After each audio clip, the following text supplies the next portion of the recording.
friends, Uncle Marv here with another episode of the IT Business Podcast, the show for IT professionals and managed service providers, where we help you run your business better, smarter, and faster. This is our Wednesday live show. It's been a couple of weeks, but I am back. And just to let you know, if you did not catch it earlier, this show, the live stream, is brought to you exclusively by ThreatLocker. Lock down your endpoints and say goodbye to ransomware. So I want to thank them for coming on board and supporting the show. Some of you are probably all waiting for our guest that is sitting in the green room. She will be out shortly, and we actually have another person that we are waiting on from the SonicWall family. So we're going to have a nice chat there. But before we get to that, I do want to give you guys a little bit of an update on me. Some of you, let's just say some of you make comments about how much I travel and how can I do it. And it's easy, folks. Come on. You know how it is. You run your business good, you can travel. But at the same time, I was traveling a lot, doing a conference once a month, sometimes twice a month. That's a lot for me. Up until a couple of years ago, I was maybe traveling 3 times a year, 4 times a year. But because of the podcast, and thank you to your support for making it popular enough that I've been invited to conferences. I'm going to go, especially if they're in Florida. That's an easy drive for me most of the time. But I had been going so strong, so hard for the last, 18 months or so. I said, it's time for a break. I took the summer off. And then, of course, some of you didn't believe me that I was taking the summer off. No conferences. And I probably won't be at another conference until September.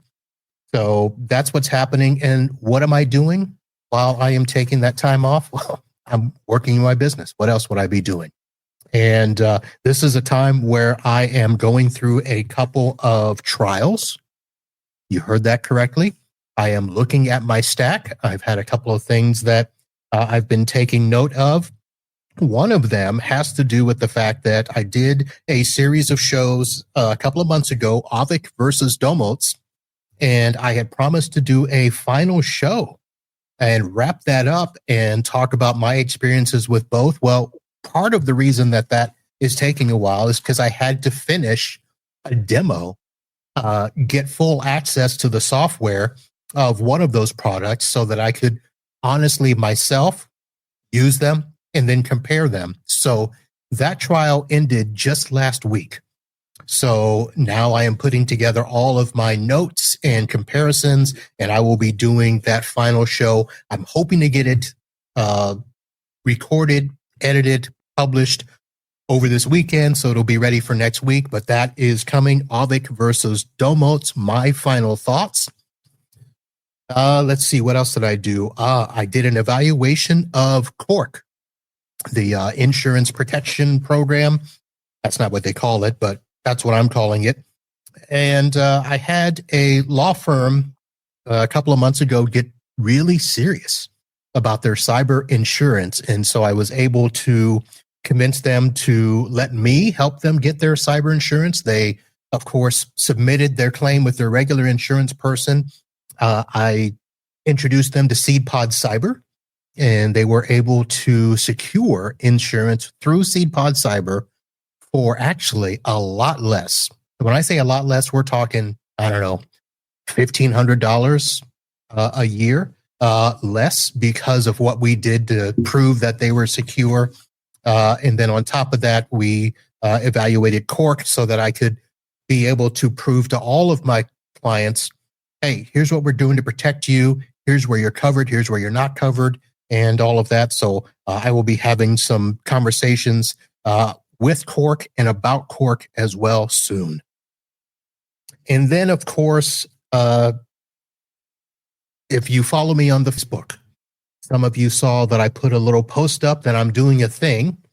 And that thing is something that I'm not going to say it was considered blasphemy years ago, but I know that I'm on record somewhere of saying that I don't think I'll ever be using Ubiquiti as a product. But guess what I'm doing, folks? I am using Ubiquiti for a client. Now, my guest sitting in the green room probably is not going to like some of this, what I said, but I had a client that has sold a couple of businesses, come back, and each time he's come back, he said, Marv, you're my guy, you're taking care of me. And I'm like, yeah, okay. Now, in this particular case, it's just him. He's doing a customized body shop deal. He's going to be the only employee. But he's got a space. He's got a little office. He's got a warehouse body shop area, an open space, and then another building behind it. But he wants to trick it out like it's a regular office. And when I was sitting and talking with him about all the stuff that he wants on the network, of course, he wanted, not just the networking stuff. He wanted the right Wi-Fi. He wanted cameras. I said, I could probably do that. And when I started talking about the pricing of, putting together my network with my usual vendors, and again, each vendor is different when it comes to switches, when it comes to my Wi-Fi access points, when it comes to my cameras, when it comes to putting in a NAS, all of those things. And then he threw in that he wanted to do a doorbell system and have it on his phone.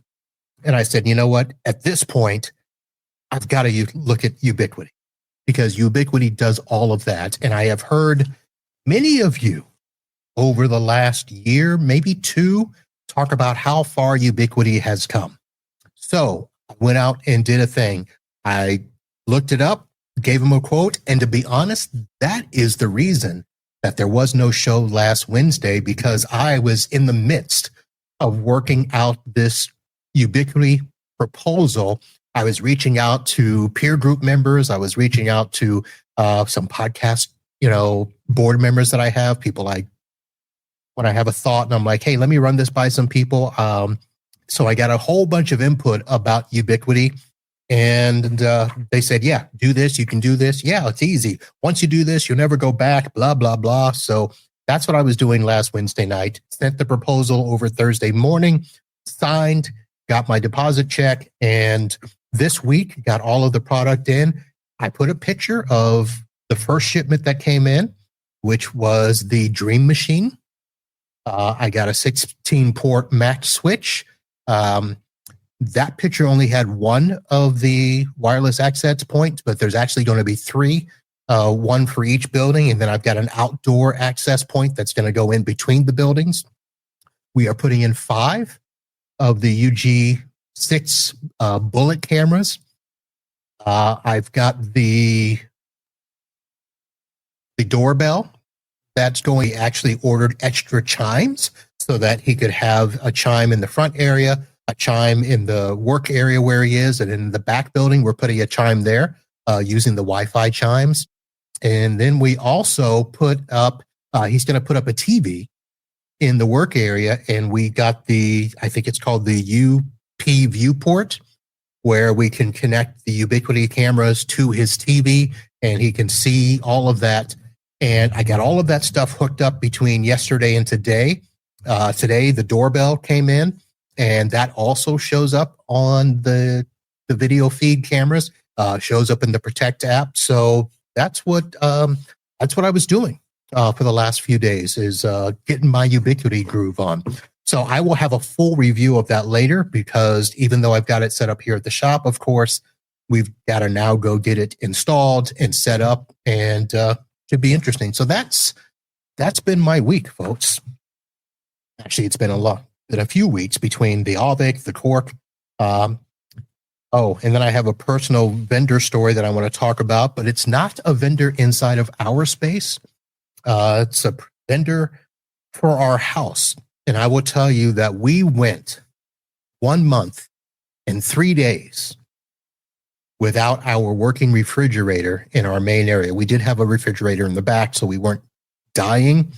But we spent a lot of money on a brand name fridge, thinking it would be the bomb. Nice fridge. But the customer service story, 1 month, 3 days without a working fridge. I'll share a story later. What I want to do right now is, because I see that our second guest has gotten into the green room, and I want to be sure to get them up here so we have enough time to chat. First, let me bring up the person on the marquee billboard. I call her Loco, but she is Lisa Compton, Senior Director of Marketing at SonicWall. Loco, how are you? I am doing good, Uncle Marv. How are you? It's always good to see you. Yes, it is. Look at you, all studious with the glasses. I know. They have blue light blocking technology, with all the monitors. Got to protect the eyes. Yeah.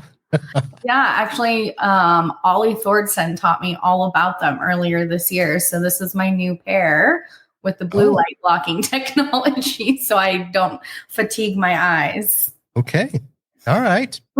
And there was a late addition that you wanted to bring over here. I just know the name, Julian Agapitos. And if I said it wrong, she did not prepare me well. So, Julian, welcome to the show. Thank you for having me. Appreciate it. All right. Julian, that's your chair behind you. Why don't you tell them a little bit about your role? I mean, some of you have probably seen Julian at channel events. I mean, his beard is hard to miss. There's a lot of it's how I'm recognized. You see me at the bar, you see me at the booth. One of the two places with the beard. So, what is your title? Like head nerd at SonicWall or something like that? Well, I like to say I'm smart, but I'm not that smart. I do strategic account management for nationals at SonicWall. Oh, okay. Yeah. So for the real clients. Yeah. Oh, I would say the SMB is the real client, and all the way from one user to infinity and beyond. Okay. All right. So full disclosure, I have been a SonicWall partner since 2005. Just so you know, so don't think I'm just blowing smoke here. And the way that I got into SonicWall was actually, it was a backdoor way in. I had a client that had multiple offices. And at the time, I was still using that Netgear product. We were doing a VPN there. And then we had actually upgraded them to something. I don't remember what it was. But another MSP had come in, and the client was having issues with printing across the VPN. And the way that the VPN was set up, that's another long story. But just say the bottom line is, I knew that the issue with the printing wasn't the firewall, but this MSP actually was an IT company. They weren't called MSPs back then. They were like, oh, you need a new firewall. Your lights are flashing too fast or something like that. It was something stupid. And I remember them saying that, oh, yeah, we're going to bring in SonicWalls. I said, that's great. Great product. It's not going to solve the issue. So they did. They brought it in. And 2 weeks later, my client fired them and said, Marvin, get in there and do whatever it is you were going to do. And it was a whole different solution. But since then, been with SonicWall, and it's been a great product for me. Love that. That's awesome. And hey, 20 years. Appreciate the business. That's amazing. All right. Yeah, I was going to say, Uncle Marv, we got to get you one of those awesome hockey jerseys we've been wearing on the road. Listen, just because Cavello gave me a jersey, don't think you're going to, We started that first. I've already been battling Larry via text message. But he gave it to me first. Okay, but we're going to give you one too. He presented me with swag. What is... Okay, I better be careful because Michael has done some good stuff there. I've gotten some bourbon from him. Yeah, I was like, I see over there. That Blanton bottle back there. I know exactly who that's from. All right. Well, let's first start with what's been going on with SonicWall. Now, I know I've had Michael on just recently. We did a nice little special there, but I've not had him on to talk SonicWall in quite some time. And I've talked with Michelle McBain, Ragusa McBain. Yes. McBain. And if Jay's out there watching, got to give him a shout out. Okay. Hopefully she's watching. We love you, Michelle. But I know that there's a lot of stuff going on. So tell me, before I start asking just random questions, what are the big things that we need to know about SonicWall in the last few weeks? Gosh, there's like seriously, we have a lot going on the product side, on the field event side, right? We've kicked off our Elevate on the Road events. Those are going to be happening all over the world, really. So we can share the landing page for that, so you can find the areas closest to you. On the product side, we have MPSS, cyber insurance, quite a few things. I'll let Julian kind of take that. What do you think is kind of the biggest thing that we can talk about here in terms of all of the new things? So the two that would stand out would be, well, there's three. Sorry, I apologize. It would be a managed protection security suite. So whether you're a small MSP or you're an MSSP with your SOC 2 compliant or SOC 1 compliant, we have something where we can help be your security partner and co-manage your firewall alongside you. So, hey, I'm gonna be upfront. You're an MSP. You're selling cybersecurity. You're selling firewalls.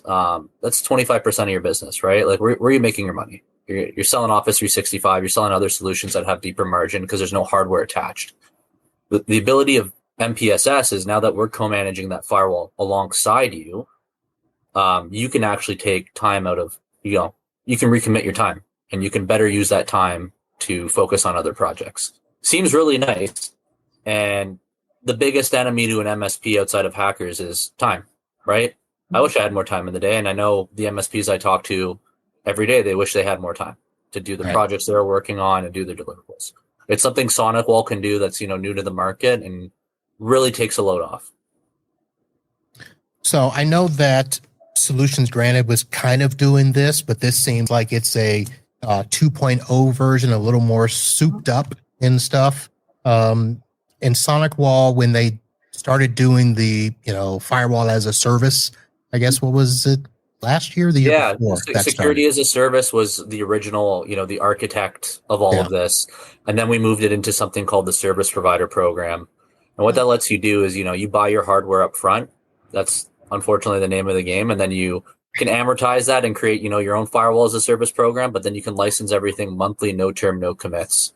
So one of the analogies I use, one of my larger MSPs, they'll reabsorb the hardware as their customers scale. So they'll sell them a TZ370. Hey, we have 15 users today at this site. Luckily the businesses are growing in, North America. We're seeing a lot of growth in SMB. Now they've hired on 10 more headcount, and that, 370 needs to be a 470. They can reabsorb that hardware. They get one they get one bill, which is the final bill of those services. They can sit on that hardware and reactivate it at any time without a reinstatement fee.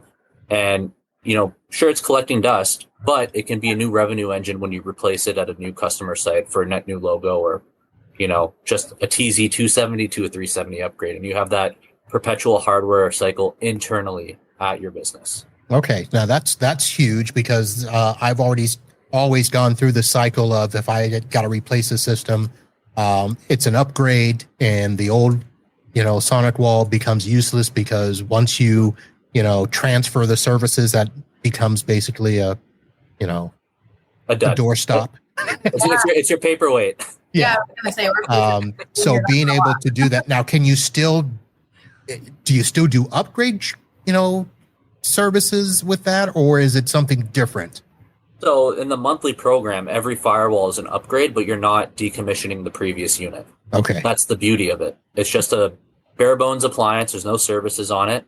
And then you can remove the services at any time. So hypothetically, Marv, say, you want to open up a Sunday shop or like a Dairy Queen, for example, you're only open from May to end of October.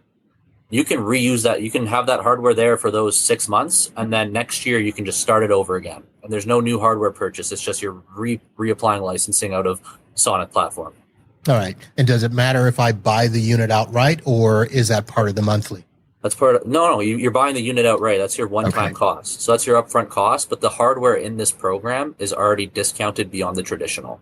So what we've been seeing at SonicWall, and what I've been seeing since I've been going on the road, is a lot of people are valuing, MRR, monthly recurring revenue. I hate acronyms, so I apologize for using them.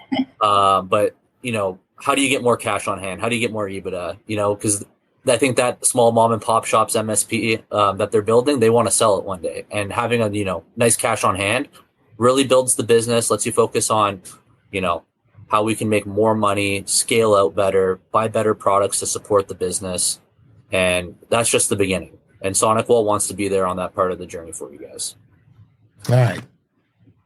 Let me quickly go to something inside of the SonicWall, because I know that over the last few years, with each iteration of the OS, there's been some changes, and people kind of griped when you guys went to this newer OS that's, moved everything around so we can't find stuff where we used to find it and stuff.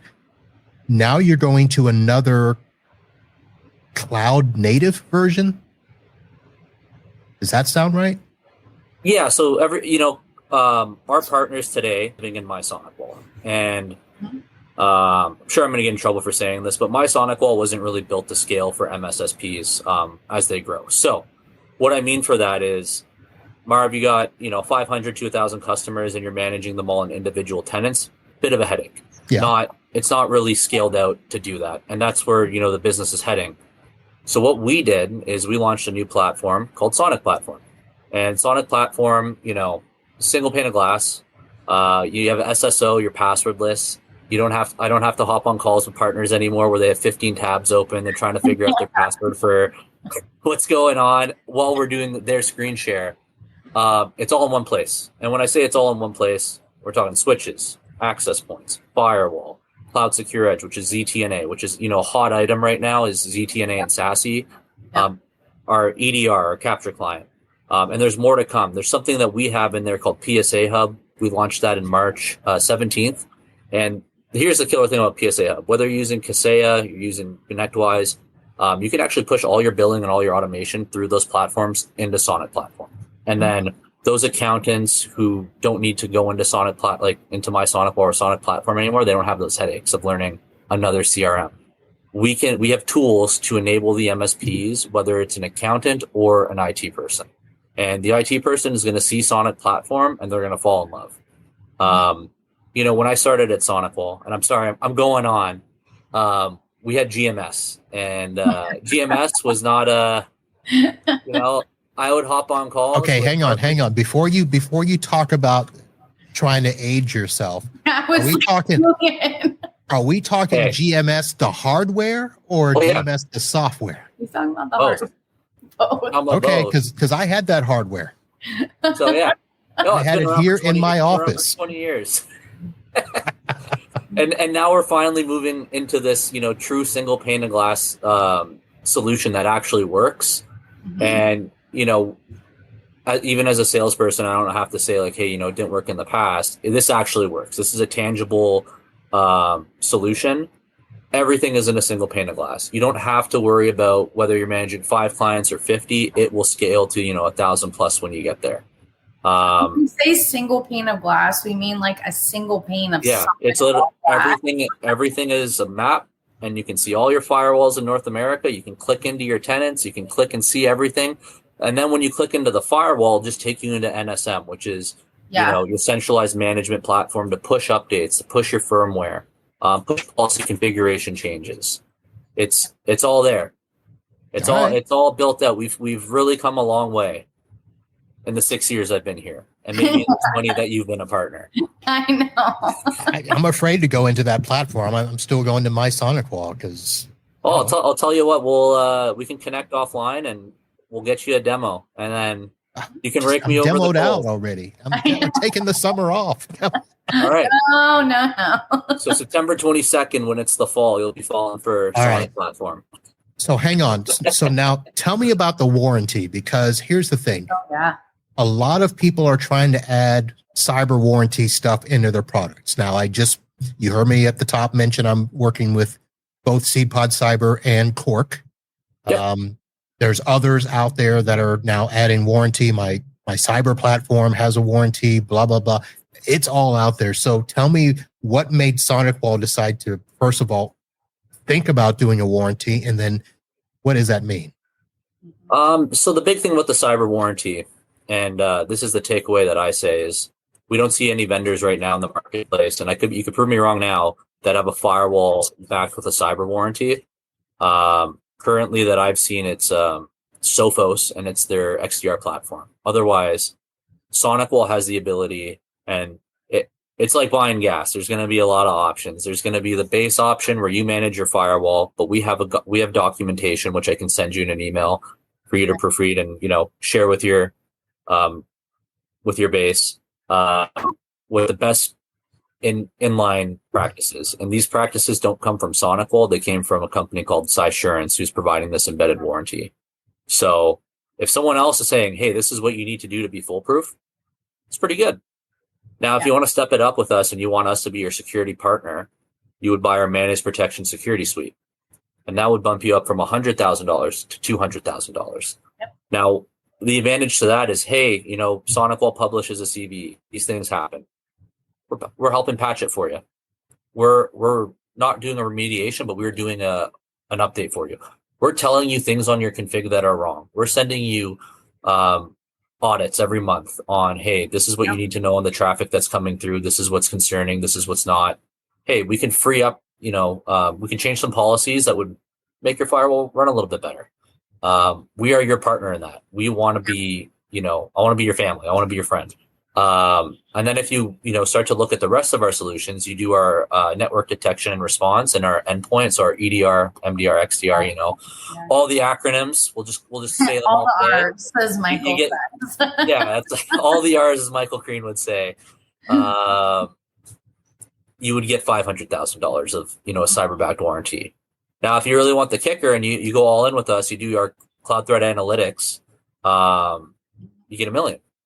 And I was going to say, what does it take to get the $1 million? But that's you got to go all in and sell a baby. No. Here's the kicker. Now, you think this is a contract? You think this is an annual license? No, this is monthly, no term, no commits. Hey, for everything. Yeah, customer has 50 users today. They downsized, or somebody left, or a few people left. Now they're down to 45. You scale all those endpoints down, and then you pay one invoice at those 50, and then following invoices will be at 45. It's to scale down. The big issue that I see in the community space is contracts. These small MSPs are jumping into these 5-year terms because everything's flashy and pretty. But then when they read into the fine print of what they have to do to scale within, the first 16 to 24 months, it doesn't set them up for success. Mm-hmm. SonicWall wants to be that, no term, no commit provider that's going to be, easy to work with. And sure, it's going to be $1 more, but what's $1 for peace of mind? Yeah, really. Right? Well, it's the whole idea of this. Things change. Yeah. Our clients change, we change. And if we, listen, I'm not saying this is going to happen, but if I needed to move away from SonicWall and I'm stuck in a contract, that's going to, make it a little difficult. Yeah. So. Absolutely. 100%. I mean, I'm not leaving, by the way. Yeah, I was like, don't leave. But I was like, by the way, I mean, sometimes it's inevitable, right? Listen.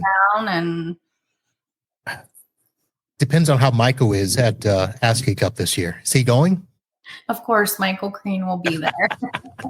Hey, we'll all be at ChannelCon, the 3 of us, next week. So Marv and Marv say hi. There, I know. No, ChannelCon, that's in my moratorium.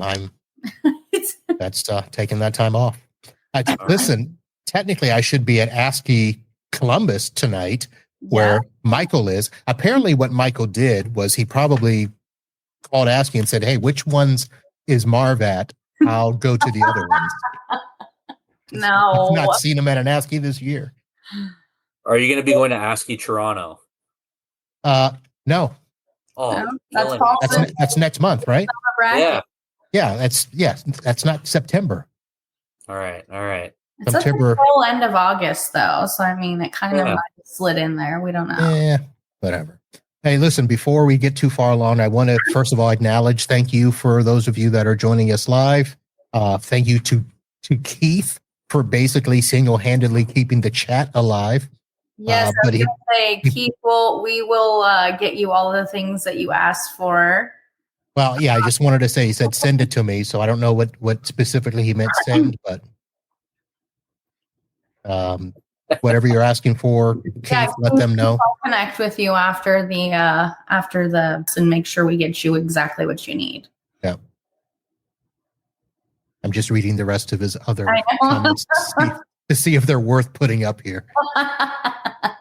You have big bucks, Uncle Marv, according to Keith. That's why I got to find another place to rent. So let me see. What other questions do I have here? Lisa Loco, let me ask you this. Yeah. So most of the time I see you out and about, you're just simply doing crazy stuff, walking around with your dog, but you are the senior director of marketing and stuff. So tell me, what is it that you love about doing all of this? Honestly, I mean, I've been in the technology space since 2013. I've worked for various tech companies. I started in VoIP.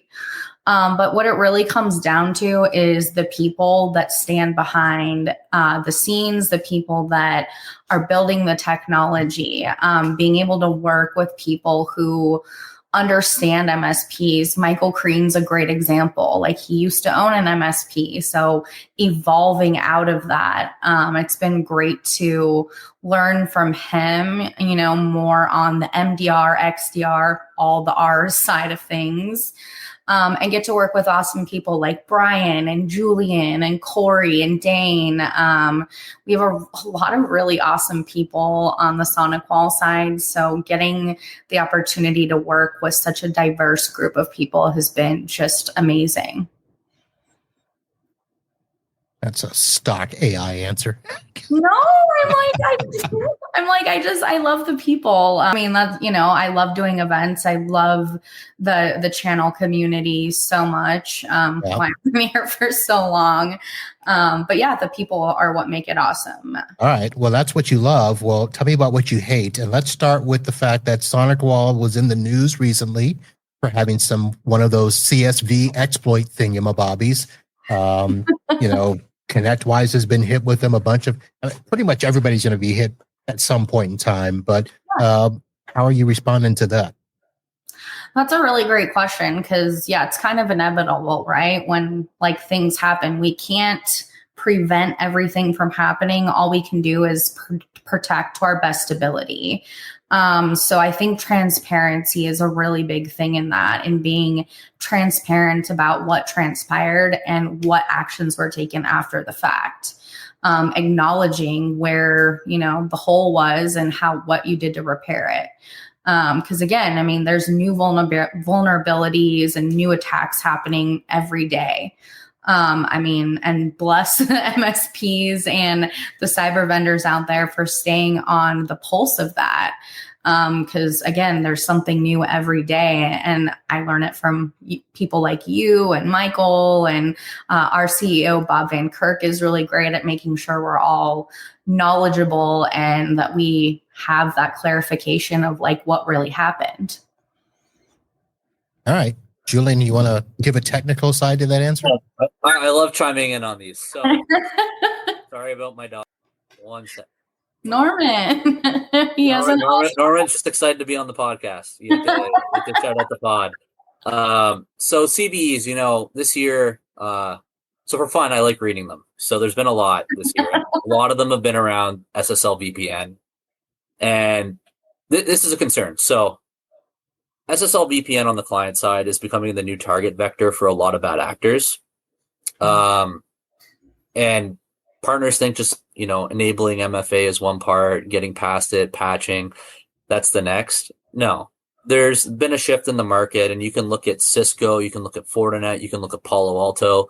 They all have SASE ZTNA solutions. SonicWall does as well. We're, we just got recognized on the Gartner Magic Quadrant as a niche player. And, next year, let's see how far we can go. I don't think we're going to be a contender. I'm aiming for top right. That's my goal at the end of the day. And SASE is the new area because SSL is a little dated. I hate to say it. It is. And I used it for a long time. I used your global VPN client for a long time. And here's what happened to me. So I went to go look for your mobile secure appliance. Yep. The SMAs.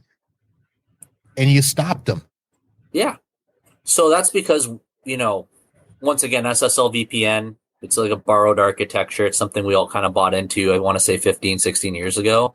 And that's kind of run its course. It's like a firewall, right? For example, when we have to upgrade our firewalls and we have new hardware or new generation coming out, the new generation is SASE or ZTNA, mixed together. And SonicWall has gone ahead and, we acquired a company, I want to say 16 months ago, first week of January 7th, called Banyan. And then we grew that into a solution called Cloud Secure Edge. So you can get, a ZTNA solution, you can get a DNS filtering solution, you can do a lot. But we have the POPs stood up globally, and we're adding POPs, on a monthly basis. Or, hey, I have a data center I want to do my hosting out of, and your data center is locked down. You can establish a private edge. We can take it a step further, and you can have your firewall, your SonicWall firewall, as the connector, right? So everything would be hitting the firewall as the trusted device on the network before these employees are able to go through and start accessing their company resources such as Salesforce or Oracle, any of those SaaS applications. Take it a step further, something that VPN never did was, how do I know Uncle Marv when he's at a Starbucks? How do I know he's secure, right? So we do trust scoring. And I think trust scoring is probably one of my favorite things because I'm on the road and frankly, sometimes I need Wi-Fi to do a Teams meeting and I'm sitting in a Marriott hotel connecting to the public Wi-Fi. Not the best idea. Trust scoring prevents you from making dumb decisions in the moment, such as connecting to public Wi-Fi. And you have the ability to treat all your users as hostile because at the end of the day, the users are the biggest threat, right? Your end customer and their employees aren't the most tech savvy people, and you guys are the guardians, and it's how we can protect you. And the SonicWall saying protect the protectors. CSC or zero trust network access, so Cloud Secure Edge, zero trust network access. Sorry for the acronyms. Is a way to lock down and silo those users and really secure the network. And then one step further, because my biggest bane is how many passwords I have, and everybody has different criteria for how long your password needs to be. Passwordless is the greatest thing in the world. It is. Once every 90 days, just change my password, and then I'm just logged in, and I'm trusted every time. So it's great. It's makes my life easier, and it's just making clientless access a lot easier. Right. Let me understand the trust scoring just a little bit better. So what you're saying is you can block people if they are not on a secure network. So if somebody is in public, on a Wi-Fi or a friend's hotspot or something, but yet they've got to get on, what are their options? So, preferably they'd have. I lost you there for a second. We lost you. We're still here. Yeah, I'm back. Yeah, we're back. I had an Outlook pop up, so apologies. So that's all in the trust scoring that the MSP dictates, and what we can do is provide them the documentation and really help them to understand what they want to put in place. So to take it a step further, say, are you using SentinelOne today? You can actually have your EDR tool tie into Cloud Secure Edge. I love Keith. He's putting in some great comments. But you can really build the trust score on what you think is necessary. I like locking everybody down because, we're the biggest threat, and SonicWall IT loves me because I try to push the boundaries. So, locking down is not a big deal, but if I get that frantic call from an attorney that's, didn't tell me they were leaving the country, also inherently public Wi-Fi. I'm assuming I got to be able to, temporarily give them access or for an hour or something. Well, that would all get pushed to the IT administrator who's managing this. The cool thing is you can tether. So tethering through 5G is usually my recommendation and what I do. I'm not a big fan of public Wi-Fi. That would be your workaround, because even when you tether on 5G, there's still a password coming from your iPhone or your iPad or your 5G hub. There's still something that you need to punch in, a password, a token to get through. Yep. On public Wi-Fi, you don't know who's on there. Right. That's the scary thing. Okay. All right. Well, before we move any further and make sure Keith didn't throw anything else in there, let me take a quick moment here to say thank you to our sponsors here. And of course, I want to make sure I say thank you once again to ThreatLocker and for enterprise level security. that truly locks down your endpoints, Threat Locker is the gold standard. I also want to say thank you to our other sponsors. You can see them all at itbusinesspodcast.com/sponsor and give them some love. And then, of course, we have some patrons, Tom, Jared, Jason, and Jason, for just give me a little bit of coffee money each month. Thank you to everyone there. Okay. And somebody else is throwing a comment in there. Uncle Marv, we need to talk. Uh-oh. Keith, you and I already spoke. We include scheduled travel coordination without premier clients. It is not cheap. Okay. Yes, it sounds like you've got special internet that you, what's that commercial that they have? Where they come up at a bus stop and there's two people standing there out in the middle of nowhere. I have not seen that commercial. I have completely lost cable. We have cable, but I love streaming platforms. All right. Lisa, you don't watch TV? She's gone. Oh, hey, it's just the two of us now. Thank goodness. Let's have some real talk now. All right. Hit me with it. Give me that right hook. Give me something unexpected. All right. Let's see here. So what else is going on with SonicWall? So Gen 6 and Gen 6.5 is phasing out, right? Yeah, we're moving to Gen 7, and you're going to see some announcement around Gen 8. So currently we have a firewall called the TZ80. Yeah, I saw that. Here's the killer, $99. $99. Yeah, but who's that for? Soho? 1 to 10, 1 to 15 users. Okay. Think you're selling to coffee shops. You're selling to very small businesses where it's one terminal, two terminals, or two POS systems they're using. This is perfect. Hey, I'm at a country club for golf. Perfect.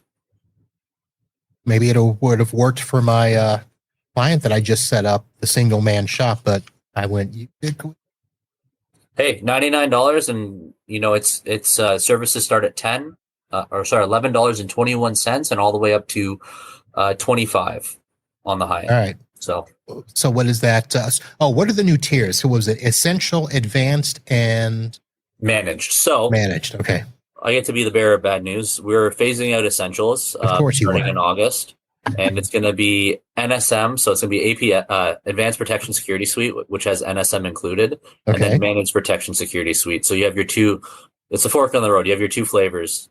APSS if you want to manage it yourself, and you can enable zero touch and push all your updates. Have single pane of glass on the firewall side, or MPSS where we become your security partner. All right. And then you get that $200,000 flashy cyber warranty. Sounds nice. But here's the question: how long are you guys going to be doing the 3 and free promotion? Great question. TBD. I'm pretty sure until the end of this fiscal year. I don't think it's going anywhere.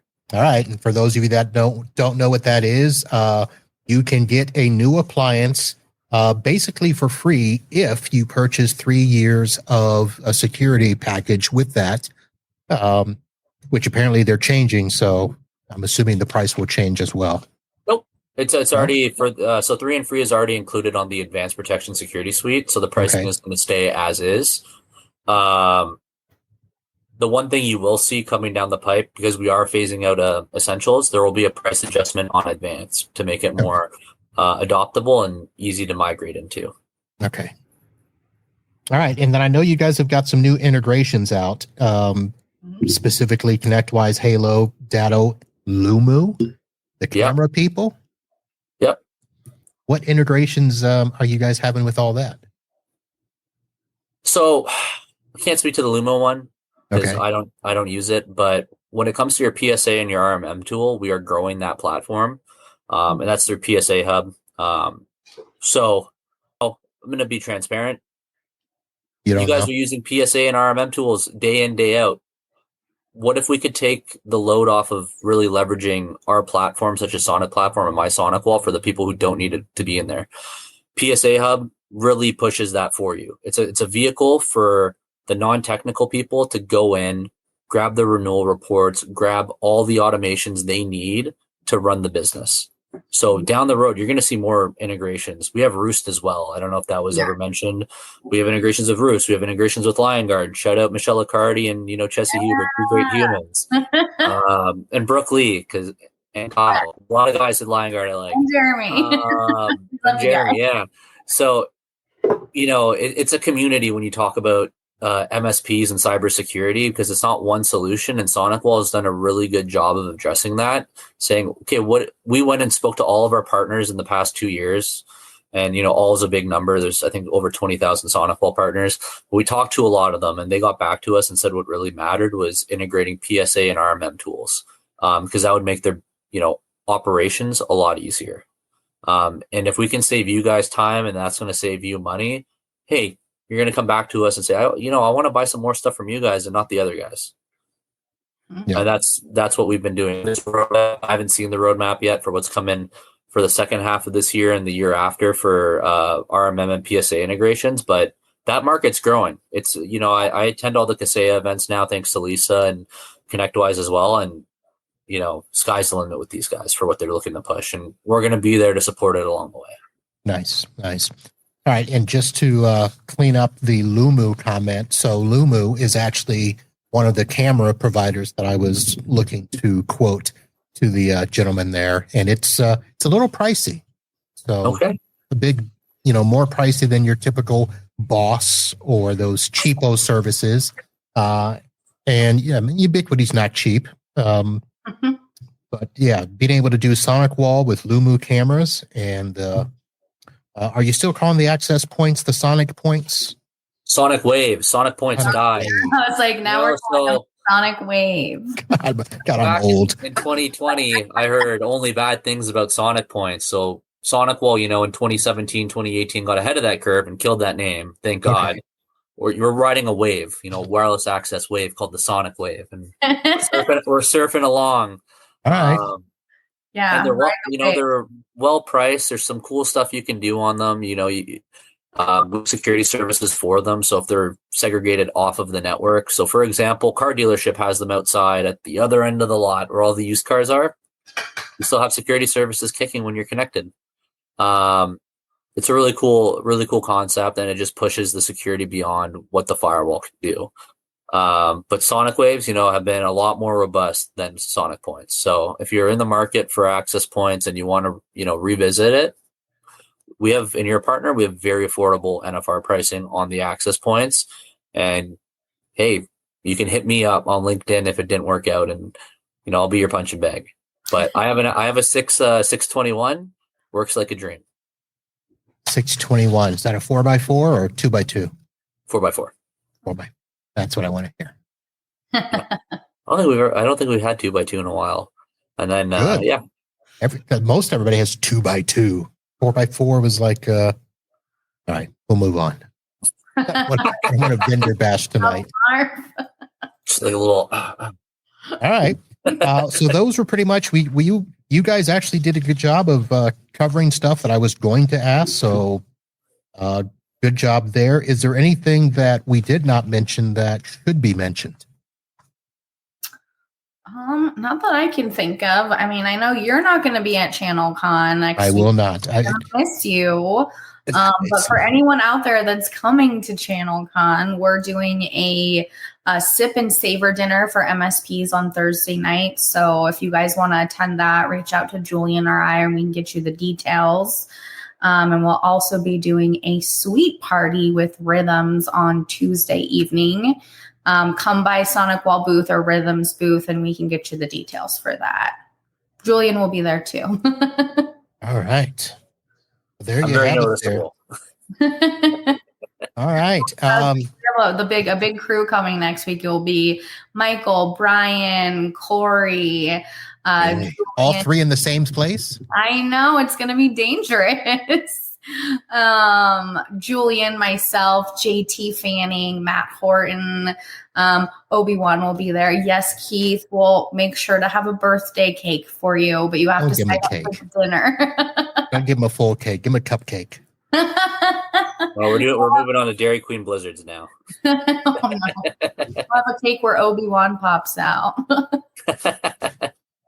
So his Pet made an appearance tonight. I did not see Obi-Wan make an appearance tonight. What happened? Oh, he's actually right here. He's been as I call it, grounded for like a little bit. We've been off the road, but Obi's excited to get back on the road. Say hi, Obs. To Nashville next week. He has a special outfit prepared. Sure he does. And I'm sure he doesn't like it. He loves it. He's going to be carrying around a little Michael Crane next week. Oh, I'm so excited. I'm not there. So, all right, for our Florida man story tonight. Yeah. I have two to pick from, so you can pick either number 1 or number 2. So which to hear? Number 1, and is it of Tony Francisco? Francisco. No. Okay. I always have to ask. But I'm glad you answered as number 1. So the number 2 headline is 69-year-old man arrested for naked bodyboarding at New Smyrna Beach. So we don't have to think about a 69-year-old naked man. Yeah, I was like, you're going to mentally scar me. But the number 1 story actually has a video that goes with it. So oh, I'm so glad I picked number 1 now. we're gonna go ahead and go with that. Our Florida man story tonight begins with the fact of, first of all, most of you know I went to the Florida Man Games this March, and you saw pictures that I put up of lawnmowers as part of the events. Yes, there was a race. So Christopher Spain has proven that stuff really happens in Florida, and you see the pictures there. Police responded to reports about 8:30 a.m. on Friday morning, July 18th. Christopher Spain was arrested for driving under the influence and operating a riding lawnmower while impaired on the Suncoast Parkway, a busy toll road in Florida. Oh my gosh.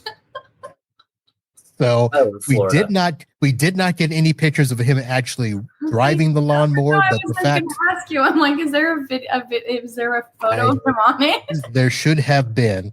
And of course, this all was great because he refused to perform field sobriety test, which in Florida means it's an automatic arrest.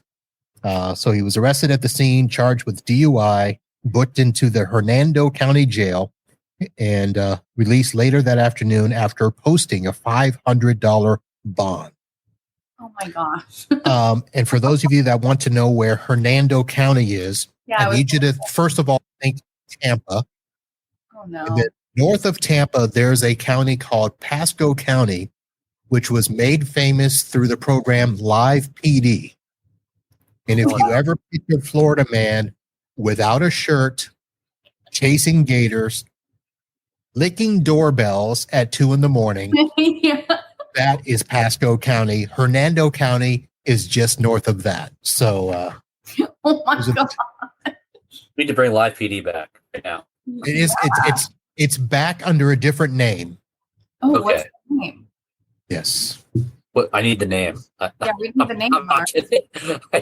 There's actually different variations. So Live PD is actually rolling on the Reels streaming channel. Okay. I think it's called On Patrol Live. Okay. And then there's a Live PD body cam that is back on A&E. Oh, all right. I know what I'm doing tonight. I'm looking for some A&E action because yes, I miss those shows. It's a great shows. I mean, Florida's a great place to have that On Patrol Live. I feel like it is. I feel like it is. I mean, we have some crazy people here in Arizona sometimes too, but they're not driving tractors on the freeway. Yeah. I mean, Canada's crazy too. Julian's up in Canada. It's cold, but right now, where are you at in Canada? Ottawa, Canada, the capital, good old capital. Ottawa. Yeah. People actually still live there? Oh yeah. I thought it was Toronto and the rest of Canada. Toronto and the rest. Oh, it's the rest of Canada and Toronto. Okay. Okay, Julian. Okay. I think I may need to go to ASCII Toronto and Yeah. Well, I can't. My passport's expired. I have to get a new one. Oh, you better get on that, Marv. We can expedite that. We got to get. I'm sure we can. Expedite. All right, folks. Thank you for those of you that have tuned in, either live or you're watching the video after the fact. This is our regular show. We will be back next week. And who's my guest next week? I want to make sure well, first of all, I got to make sure they recommit because I don't want to. Next week is, a Florida man is going to be in the house. Matt Mulcahy, who has been on before. He's started an MSP again. He was working for another, and he's restarted his own out of Miami. So we're going to have him on. And then let's see, the week after that, our good friend Paco LeBron from the MSP Owners Group. Paco. And I'm going to grill him all about that.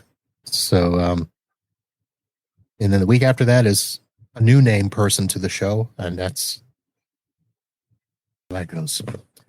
So that's going to do it. Thank you all for joining us, Lisa Compton and Julian Agapitos, because you didn't correct me earlier. So that's how it goes. Good job. From SonicWall, folks, if you need a unified threat management system, a real firewall, and not some Netgear or Arachnus or whatever, some router without protection, look at SonicWall. And apparently, monthly, no term, no commit. Makes it pretty nice. We will be back, folks. Check us out. We've got episodes being released all the time. You can check out the video on the YouTube, LinkedIn, or the Facebook. And then, of course, you can get the audio on your favorite podcatcher. We are on all of the streaming stations there. On behalf of Lisa, Julian, and my friends, thank you for visiting, hanging out. We'll be back soon. And until then, holla.